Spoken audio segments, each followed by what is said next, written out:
Okay, चलिए शुरू करते हैं।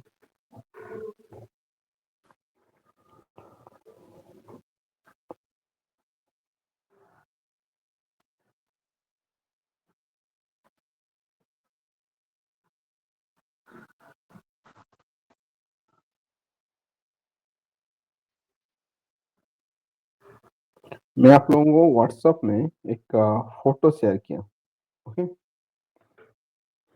उस फ़ोटो को अगर आप देखोगे तो उसमें क्या है कि आपका जो टिकट का लाइफ़ साइकिल है वो डायग्राम में मतलब बना के मैं उस फ़ोटो को भेजा हूँ, ठीक है?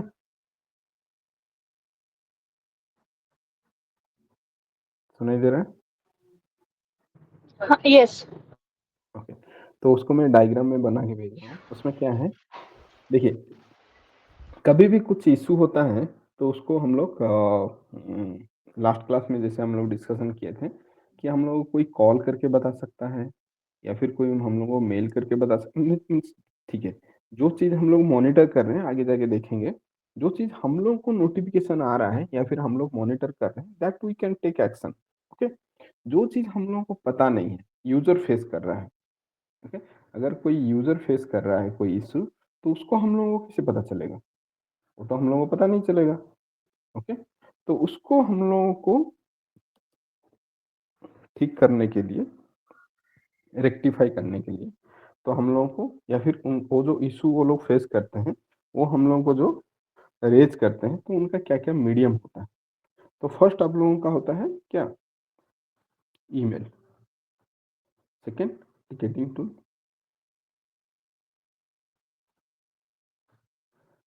ओके? ईमेल, टिकेट, फिर आपको कॉल। कॉल जो है ज़्यादातर कोई प्रेफ़र नहीं करता है because we are not sitting at call centre. तो कॉल यूजुअली बहुत इमरजेंसी केस में वो लोग एस्केलेशन करते हैं और वो टीम का एक नंबर रहता है, वो नंबर दिया जाता है, किसी का पर्सनल नंबर नहीं देते हैं कोई, तो यूजुअली उस पे कॉल आता है, ठीक है? कॉल आता है एंड उसको हम लोग बोलते हैं कॉल करने पे भी हम लोग क्या बोलते हैं कि हम लोग काम कर रहे हैं, we can understand you are facing this issue and we are working on it, could you please meanwhile raise one ticket and assign to our team. तो आप लोग टिकट पे क्यों इतना स्ट्रेस दिया जाता है? भले ही आप बोलोगे तो ईमेल जब आता है, ईमेल के लिए भी हम लोग टिकट क्रिएट करते हैं या फिर हम लोग बोलते हैं कि we are working on this, could you please create an ticket, create a ticket, okay? तो टिकट यहाँ पे क्यों इम्पोर्टेंट है उसको पहले समझते हैं, फिर लाइफ साइकिल में जाएँगे, टिकट की लाइफ साइकिल में। टिकट क्यों इम्पोर्टेंट है? कुछ बोल रहे हो कोई? ओके, टिकट क्यों इम्पोर्टेंट है? क्योंकि कोई भी हम लोग का इश्यू होता है, उसका एक रेफ़रेंस नंबर चाहिए, जिसको हम लोग टिकट बोलते हैं, ओके? जैसे आप जाते हो कोई भी सर्विस सेंटर में कुछ भी रिपेयर करने के लिए, तो वो आपसे मोबाइल या फिर लैपटॉप या फिर कोई भी आपका गैजेट अगर वो रखता है, देन वो आपको एक रिसीप्ट देता है या फिर अगर आजकल गो ग्रीन के कांसेप्ट की वजह से वो आप बोलते हैं कि we have lost your complaint and you will get one message and in that message you will get one complaint number और register ID, register number, your complaint register number या फिर रेफरेंस नंबर, व्हाटएवर। सो हर एक चीज़ के लिए एक number चाहिए, क्योंकि उससे ट्रैक करने में ईज़ी होता है। आप किसी को कॉल भी कीजिएगा, आप अगर कंप्लेंट रेज़ करते हो कस्टमर केयर को, then also they will means raise और accept your complaint and they will raise one ticket on behalf of you and you will get the reference, okay, of that ticket. तो ये जो ticket होता है, वो तो हो गया यू इश्यू को ट्रैक करने के लिए यूज़ होता है। आपका काम भी उससे ट्रैक हो सकता है ईज़िली। आप बोलोगे कैसे? हम लोगों का काम कैसे ईज़ी ट्रैक होता है? मान लीजिए ईयर एंड में मैं कुछ भी काम देख नहीं रहा हूँ, मेरा टीम मेंबर क्या कर रहे हैं, क्या नहीं कर रहे हैं एंड ईयर एंड में मुझे टीम का परफॉर्मेंस देखना है कि एक्स बंदा क्या किया है, वाई बंदा क्या किया है, जेड बंदा क्या किया है। तो मैं क्या करूँगा, हर एक बंदे का टिकट क्या-क्या क्लोज़ हुआ है,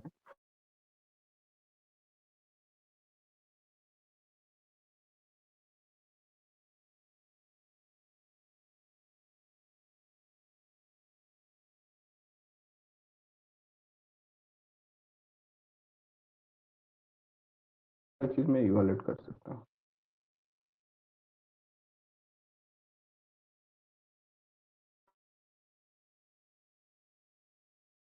सर इसके अलावा एक और रीजन है टिकटिंग का कि आखिर क्यों तो बनता है। आप अगर पूछोगे कब तक, मैं ऐसा वो लोग करते रहे अभी तक। हाँ, बोलिए। नहीं, मैं कह रहा था सर कि इसके अलावा एक और रीजन है। जो प्रोजेक्ट होता है वो चार्ज भी इसी के बेसिस पे करता है। इसी के बेसिस पे करते हैं, टिकट के बेसिस पे, कितना टिकट आप, कितने टिकट पे आप काम कर रहे हो, एंड उसके बेसिस पे वो एक एनालिसिस भी वो लोग करते हैं कि मान लीजिए एक प्रोजेक्ट है, उसमें मान लीजिए 10 इशू आ रहे हैं, तो वो लोग देखते हैं कि जो आजकल सब डेटा एनालिसिस चल रहा है ना, तो वो डेटा यहीं से पिक करते हैं एंड वो एनालाइज करते हैं कि हाँ ठीक है, ये कौन सा, ऑब्जर्व करते हैं पैटर्न क्या है इस इशू का। मान लीजिए एक सर्टन इशू बार बार आ रहा है, तो उसको फिक्स कर देते हैं या फिर उसको ऑटोमेट कर देते हैं, ताकि वो इशू फिर से ना आए, फिर से मैनुअल एफर्ट, फिर से मैन पावर जो है उसमें ना लगे। फिर वो देखते हैं कि उसको फिक्स करने के बाद जो एफर्ट हुआ है वो रिड्यूस हुआ है कि नहीं। तो इस तरह से भी करने लगे हैं आजकल, मतलब टिकट से डेटा लेके वो लोग धीरे धीरे देखते हैं ट्रेंड क्या है, अगर इशू ज़्यादा आ रहे हैं तो क्यों आ रहे हैं, अगर कम हुआ है तो क्या क्या चीज़ फिक्स किया गया है जिसकी वजह से कम हुआ है, तो वो भी एनालिसिस होता है। ओके, तो बहुत सारे चीज़ के लिए टिकट बहुत मैंडेटरी है। एंड टिकट जो है वो कोई भी रेज कर सकता है, कोई मतलब जो इशू फेस करता है और जिसको टिकटिंग टूल का एक्सेस है। दैट डजंट मीन कि आप घर में बैठ के आप एचडीएफसी बैंक के लिए टिकट रेज कर दोगे, नो। अगर आपको एचडीएफसी बैंक का जो टिकटिंग टूल है उसमें आपको एक्सेस है, then you can raise the ticket. तो कौन किसको एक्सेस होगा, जो एचडीएफसी बैंक के एम्प्लॉई है, सबको तो नहीं होगा ना। तो जो भी एम्प्लॉई है, हाँ, जो भी एम्प्लॉई है सारों को शायद ना हो एक्सेस, क्योंकि जो कभी रेज़ नहीं किया है एक्सेस के लिए उसको क्यों होगा?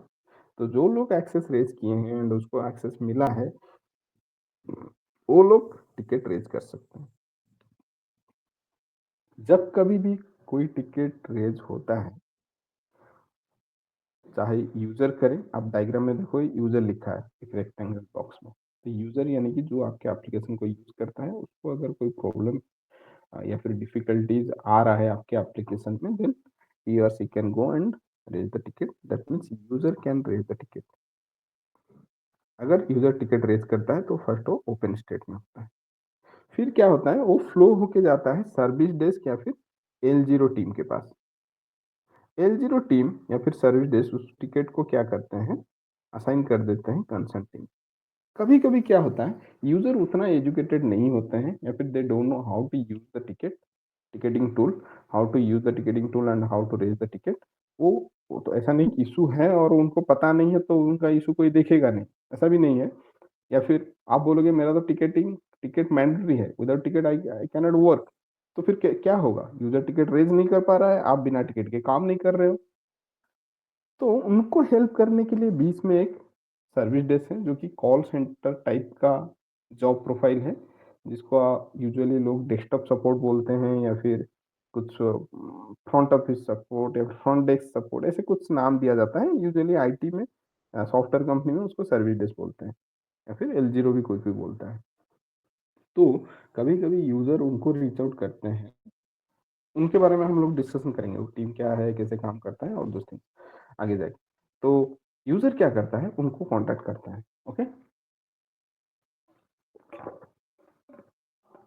किसी I am facing this issue and I don't know like how to raise the ticket, could you please help me to raise a ticket. तो वो लोग क्या करते हैं, एक टिकट रेज करते हैं on behalf of that user. वो भी ओपन स्टेट में होता है, चाहे आपका सर्विस डेस्क रेज करे चाहे यूजर रेज करे, वो ओपन में होता है। एंड वही ओपन स्टेट टिकट से आता है इंसिडेंट मैनेजमेंट टीम या फिर L1 L2 टीम के पास, वो फ्लो होके आता है, यानी कि हम लोग जो कि काम करते हैं।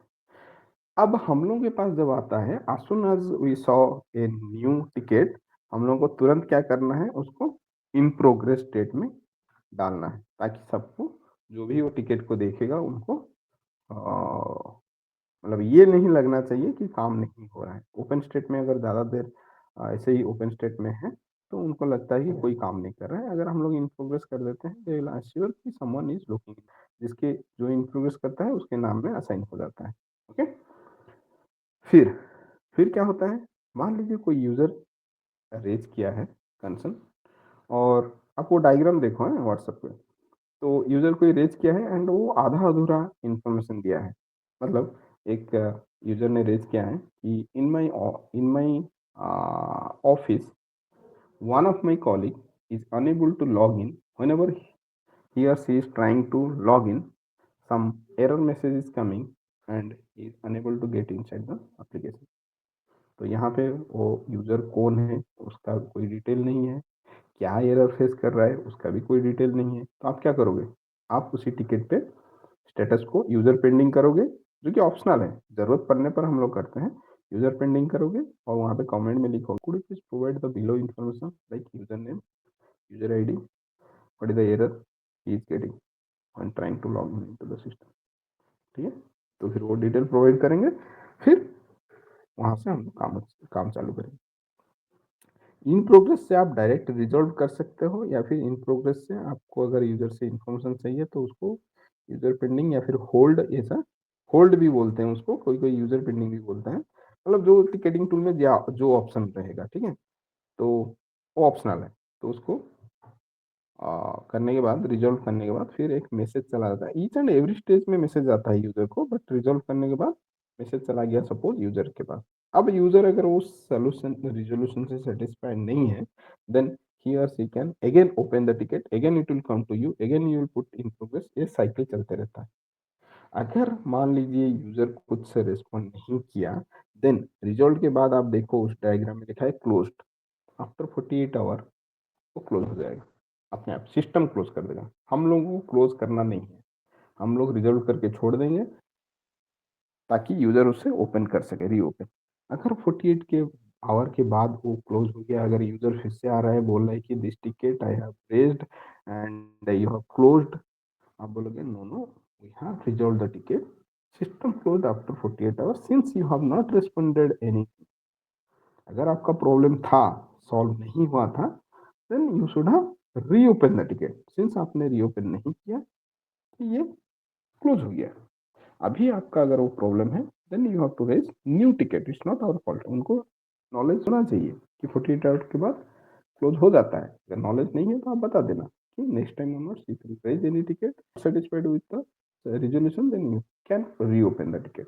अगर रीओपन नहीं करते हो, देन ये क्लोज हो जाएगा, सिस्टम आपका क्लोज कर देगा। अभी आप मेरे सिस्टम पे फोकस कीजिए, मैं जो शेयर कर रहा हूँ screen.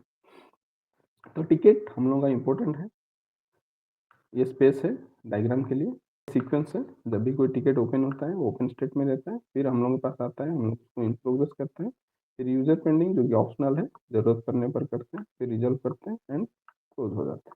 The ticket will be close by system automatically after 48 hours.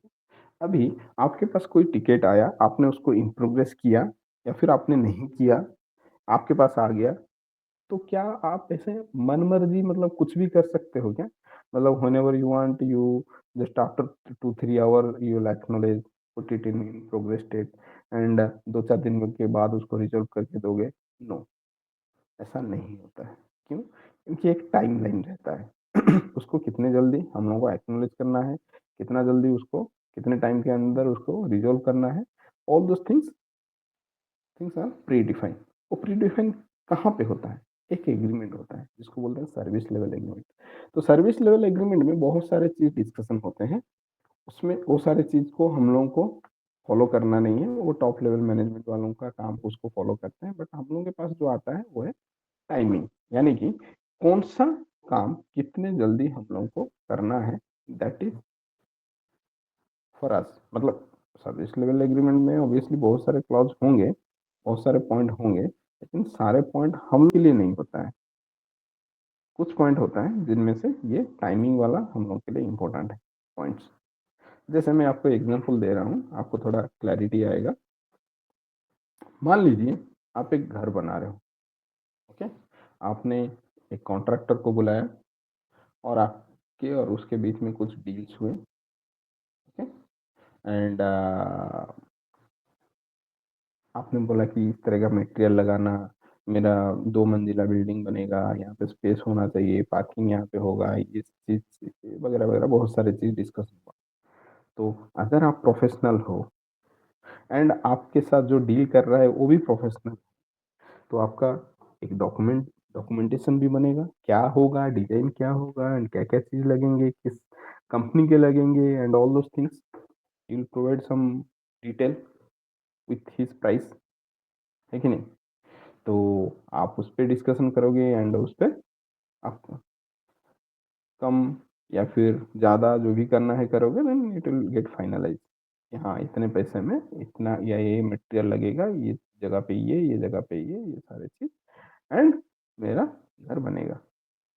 वो बोलेगा ठीक है मुझे इतना पैसा चाहिए, आप क्या उसको पैसा दे दोगे, एंड जो टाइमिंग के बारे में नहीं डिस्कशन करोगे, या फिर आप सारे पैसे दे दोगे एट ए टाइम? क्या होता है यूजुअली, मतलब मैं जस्ट आपसे जानना चाहता हूँ, यूजुअली जो होता है तो आप बोलोगे yes I can give you this much of advance या फिर दिस मच ऑफ मनी, जब आपका काम 50% हो जाएगा मैं इतना दूंगा। अगर आप काम विद इन 3 मंथ्स, जो कि आप बोल रहे हो 3 मंथ्स के अंदर आप कर दोगे, अगर विद इन 3 मंथ्स कर दोगे, I will pay you the full amount what ever mention in the agreement, otherwise I'll deduct 10% of your amount if you'll complete within 6 months, 3 to 6 months. If you'll delay further more, then I'll deduct 20 to 30%. So in that way you'll mention, है कि नहीं, ताकि उसको भी एक fear factor रहे, वो भी टाइम पे डिलीवर करके दे आपको काम। ओके, तो मिस्त्री लोगों के पास जो जाता है डिटेल, जो लोग, ये तो कॉन्ट्रैक्टर एंड इसके बीच में डील हुआ, जो घर का ओनर है या फिर आप जो बोल सकते हो, मिस्त्री लोगों के पास जो जाता है टाइम, क्या जाता है इंफॉर्मेशन कि भाई ये बिल्डिंग है, इसको इतने दिन में कंप्लीट करना है। उनको थोड़ी पता है कि क्या मटेरियल परचेस करना है, क्या लाना है, क्या है, दे आर नॉट बदर। ओके, उनको मटेरियल मिलेगा और वो लोग काम करेंगे, और उनको उतने दिन में फिनिश करना है क्योंकि कॉन्ट्रैक्टर ने बोला है। सेम चीज हम लोगों को यहाँ पे जो है, हम लोगों के पास बहुत सारे डिस्कशन होते होंगे, बट वी डोंट केयर। हम लोगों को बताया जाता है कि यहाँ पे 5 कैटेगरी के टिकट आते हैं, P1, P2, P3, P4। P stands for priority, priority 1, priority 2, priority 3, priority 4, priority 5. Okay, P1 means critical, P2 high, P3 urgent, P4 low, P5 very low. Okay, P1 जब आता है देन विद इन 5 मिनट और as soon as आपको acknowledge करना है, जो कि response cell है। रिजोल्यूशन आपको 45 मिनट्स के अंदर करना है। Update within every 15 minutes you have to provide. Practically ये P1 जो है वो डायरेक्टली P1 होके नहीं आता है, वो एक्चुअली अगर P रिजॉल्व नहीं होता है then it will become P1। Similarly P2 अगर आता है तो 15 मिनट्स के अंदर एक्नॉलेज करना है, 2 आवर के अंदर resolution, 30 minutes once in a 30 minutes आपको अपडेट देना है। अपडेट इसलिए क्यों इंपॉर्टेंट है, क्योंकि देखिए यूजर एक इशू फेस कर रहा है या फिर आपको कोई इशू रेज किया गया है या फिर आप किसी इशू पे काम कर रहे हो and you will provide the update at end. तो यूजर को क्या लगेगा कि काम हो रहा है, नहीं हो रहा है, भाई क्या चल रहा है, मुझे ठीक है विद इन 12 आवर मुझे काम डिलीवर होगा। अगर विद इन 12 आवर नहीं हो पाया तो फिर क्या होगा, तो उनका मेंटल स्टेट अलग रहता है, क्योंकि उनको कस्टमर डील करना रहता है ना, कस्टमर भी उनका दिमाग खाते रहते हैं। तो ऐसा नहीं हो कि 12 आवर के बाद आप जाओगे बोलोगे नहीं हो पाया, तो फिर वो उनके पास जो कस्टमर बैठे हैं वो भी तो पगलाएंगे ना। तो फिर क्या करते हैं, अपडेट हम लोग उनको भेजते हैं ताकि उनको एक तसल्ली रहे कि हाँ काम चल रहा है and it will get over with in this period of time. Okay, तो अपडेट इसलिए भी इम्पोर्टेंट है। फिर P3 जो है 15 मिनट्स, 24 आवर्स, 12 आवर्स। P4 जो है 15 मिनट्स, 3 डेज, 1 डेज वंस आपको अपडेट करना है। P5 जो है 15 मिनट्स, 1 वीक, 1 डेज। तो ये जो है ये SLA ये हर कंपनी में अलग अलग रहता है कि नहीं? ऑब्वियस सी बात है, आप घर बना रहे हो, आप एक कॉन्ट्रैक्टर से डील किए हो, आप अपने हिसाब से डील किए हो, कोई दूसरा घर बना रहा है, may be same contractor but deal कुछ अलग होगा। एग्री कर रहे हो कि नहीं? डील सेम रहेगा क्या हर एक कंपनी में?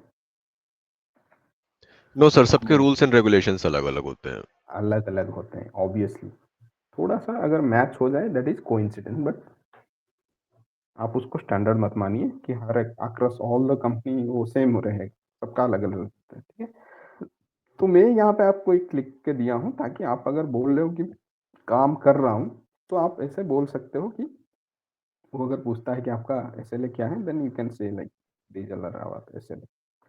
तो आपको ये मतलब मेमोराइज करना है, ठीक है, अदरवाइज आप भूल जाओगे, ऐसे फ्रेम करके बोलने में थोड़ा डिफिकल्ट होता है, ठीक है। तो याद रखना है इसको, okay.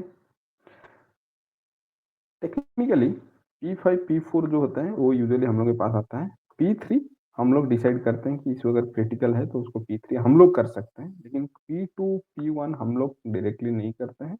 Will get into A call and I will discuss with service manager, business owner, all those things. They will come together and they'll decide what is the impact, how much it will create problem if suppose we will not resolve this one.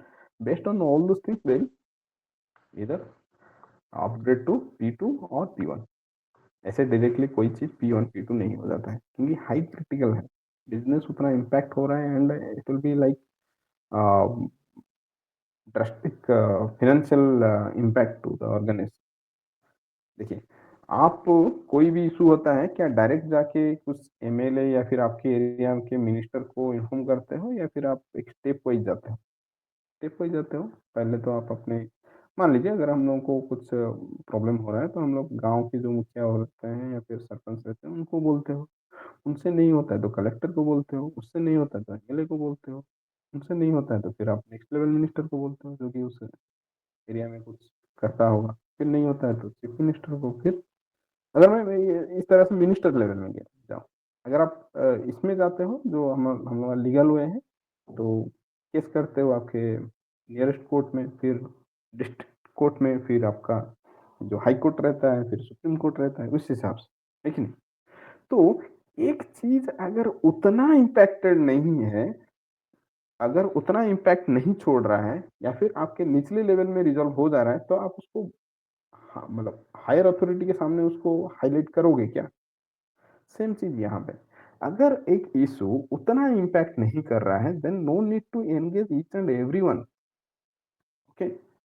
उनका जो power है उसको utilise करने के लिए आपको genuine reason होना चाहिए। तो यहाँ पे अगर P2 होता है तो लॉट ऑफ जो powerful people they will come into the call, they will use their power to get involve, like जो भी चाहिए उनको, डेवलपर चाहिए या फिर जो भी चाहिए, जैसे भी चाहिए उनको करके देना है, बिकॉज ये ज़्यादा इम्पैक्ट हो रहा है कि नहीं? आप भी देखे होंगे आपके नियर बाय में एक छोटा सा केस होता है वो विद इन फैमिली रिजॉल्व हो जाता है, थोड़ा बड़ा होता है वो थोड़ा बाहर में जाता है, और थोड़ा बड़ा होता है डिस्ट्रिक्ट तक जाता है, ब्लॉक तक जाता है, ऐसे ऐसे होके मतलब डिपेंड करता है कि कितना बड़ा कांड हुआ है। तो यहाँ पे भी वैसे ही कितना बड़ा इशू हुआ है उस हिसाब से टिकट का प्रायोरिटी बढ़ाते हैं, क्योंकि हर एक प्रायोरिटी आप इंक्रीज करोगे ना उस लेवल में आपका जो है आप इन्वॉल्व करते जा रहे हो दोज मेनी पीपुल, ओके। ऐसा नहीं कि आप P2 कर दिए तो आप ही कर रहे हो, नहीं, ऐसा नहीं होता है। P2 कर रहे हो तो आपके दुनिया भर के जितने भी ऑर्गेनाइजेशन में सब आ जाएंगे वहाँ, ओके, बिकॉज इसी को रिजोल्व करना है, नहीं तो फाइनेंशियल इम्पैक्ट हो रहा है, पैसा जा रहा है। P1 मतलब तो ऑर्गेनाइजेशन के सारे इन्वॉल्व हो जाते हैं, ऐसा है सिचुएशन। तो उस हिसाब से आप सोच सकते हो कि किसी टिकट को ऐसे ही आंख बंद करके P1 P2 नहीं कर सकते आप, बिकॉज कि आप सोच रहे हो इसको जल्दी रिजोल्व करना है, उस वजह से P2 P1 नहीं होता है। एक्चुअल में वो जल्दी रिजोल्व होना है कि नहीं होना चाहिए या नहीं चाहिए, उस हिसाब से P1 P2 होता है, ओके। फिर आपका सपोर्ट टीम का जो मॉडल होता है वो ऑर्गेनाइजेशन खुद अपना मॉडल अपने बनाता है, तैयार करता है, ठीक है। जैसे ऑर्गेनाइजेशन का ओन सेटअप, तो यूजुअली ओन सेटअप में L1 L2 L3 ऐसे होता है, L1 L2 L3। तो ये कहीं पे डॉक्यूमेंटेशन नहीं है, मार्केट में कोई कोर्स अवेलेबल नहीं है या फिर कोई स्टैंडर्ड रूल नहीं, लेकिन ITL जो है, information technology and infrastructure library, ये एक स्टैंडर्ड प्रोसीजर है जो कि मार्केट में इसका कोर्स अवेलेबल रहता है, उसका डॉक्यूमेंट भी अवेलेबल रहता है, एंड उस गाइडलाइंस को फॉलो करके सारे काम करते हैं। जैसे फॉर एग्जांपल मैं आपको अगर बोलूंगा कि गांव में जैसे आप गाड़ी चलाते हो, then you won't follow any rule and regulation and you will not go through any documentation और प्रोसेस और एनी। होता है ना गांव में जो लोग, हार्डली किसी के पास डीएल होगा, बहुत कम लोगों के पास होता है, जो थोड़ा रिमोट एरिया में रहते हैं, उनको चाहिए नहीं है क्योंकि वहाँ पे कोई चेकिंग नहीं होता है और पीपल ऑल्सो केयरलेस। ओके, लेकिन आप थोड़ा अगर सिटी में आते हो तो आपको क्या होता है, प्रॉपरली आपको ड्राइविंग टेस्ट देना पड़ता है। वो चाहे आजकल आप बोलोगे इलीगली भी मिल जाता है, दैट इज डिफरेंट, बट अगर लीगल वे में जाओगे, जो रूल है हम लोग के, जो भी ट्रैफिक रूल एंड रेगुलेशन है, उस हिसाब से आपको प्रॉपर एग्जाम देना पड़ता है, ड्राइविंग टेस्ट देना पड़ता है, and then only will get the DL. आपको उसके लिए पढ़ना भी पड़ता है। ओके, तो सिमिलरली यहाँ पे ऑर्गेनाइजेशन जो आपका खुद का सेटअप बनाया है, वो खुद का रूल खुद बनाया है, खुद उस हिसाब से आपको हायर करके उस प्रोसेस के बारे में बताता है and will work on that process, उस प्रोसेस के हिसाब से। लेकिन आईटीएल प्रोसेस जो है वो मार्केट में अवेलेबल है, आप पढ़ के जा सकते हो, उसका कोर्स करके जा सकते हो, उसका आप सर्टिफिकेशन करके जा सकते हो। ओके, उसको फॉलो करके भी बहुत सारे ऑर्गेनाइजेशन काम करते हैं। तो हम लोग नेक्स्ट क्लास में आईटीएल यानी कि information technology and infrastructure library जो मार्केट में अवेलेबल है, जो कि स्टैंडर्डाइज प्रोसेस है, जो कि हर ऑर्गेनाइजेशन में अगर वो आईटीएल प्रोसेस फॉलो कर रहे हैं, then rule and regulation will be same, वो अलग नहीं होता है। ठीक है, हर एक ऑर्गेनाइजेशन में। तो नेक्स्ट क्लास में थोड़ा L1 L2 L3 के बारे में भी डिस्कशन करेंगे जेनरिक वे में, एंड आईटीएल प्रोसेस जो स्टैंडर्डाइज वे है उसको भी डिस्कशन करेंगे किस हिसाब से काम होता है। मैं आपको, वो अगर कोर्स आप बोलोगे तो वो course itself it's huge. Okay, उसका 6 या 7 लेवल तक का कोर्स है, लेवल 1 लेवल 2 ऐसे लेवल 3 कर। तो हम लोग उतना डिटेल में नहीं जाएंगे, जितना हम लोगों के काम के रिलेटेड है उतना ही हम लोग डिस्कशन करेंगे। ओके, ताकि अगर इंटरव्यूअर पूछता है do you know ITL process, then we can explain.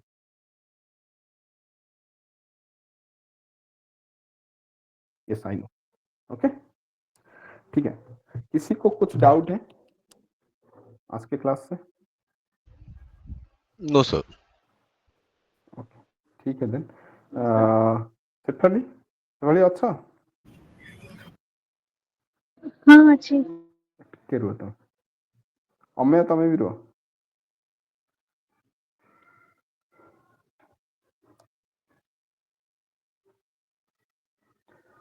बाकी सब ड्रॉप अप हो सकते हो, अमय एंड सफल थोड़ा सा बात करना था।